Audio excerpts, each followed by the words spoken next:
বন্ধুরা আলোচনা করব যাদের ছোট ছোট বাচ্চা আছে তাদের অনেকেরই ইচ্ছা থাকে যে আমার বাচ্চার নামও ইন্ডিয়ান বুক অফ রেকর্ডসে উঠুক, কিন্তু কিভাবে হবে বা এক চান্সে হবে কি না। তো সেই জন্যই ছোটো ছোটো তোমাদেরকে কিছু টিপস দেব।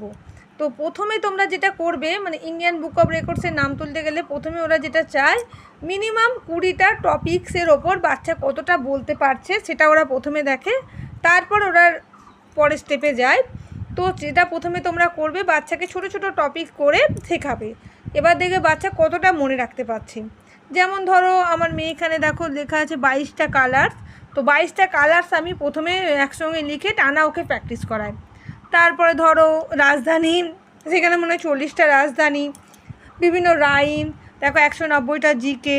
তো এরকম বিভিন্ন টপিক সমস্ত কিছু টুকটুক করে, মানে একটা একটা করে খাতার মধ্যে পেজে লিখে আস্তে আস্তে ওকে তৈরি করতে হবে। এবার ও দেখবে যে ও কতটা বলতে পারছে, কতটা মনে রাখতে পারছে।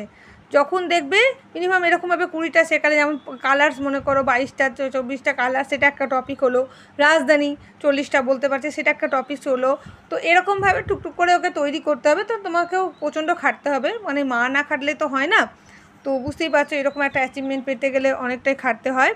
তো এবার যখন ও দেখবে যে পুরোপুরি তৈরি হয়ে গেছে, তখন সমস্ত জিনিসগুলো মনে করো কালার, ক্যাপিটাল, রাইম, সমস্ত কিছু একসঙ্গে একটানা ভিডিও করার চেষ্টা করবে।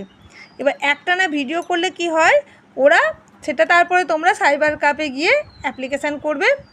তো আমার মনে হয় এইভাবে যদি বাচ্চা মনে রাখতে পারে বা করতে পারো, তাহলে আমার মনে হয় তোমাদের বাচ্চারাও একদিন ইন্ডিয়ান বুক অফ রেকর্ডসে নাম তুলতে পারবে।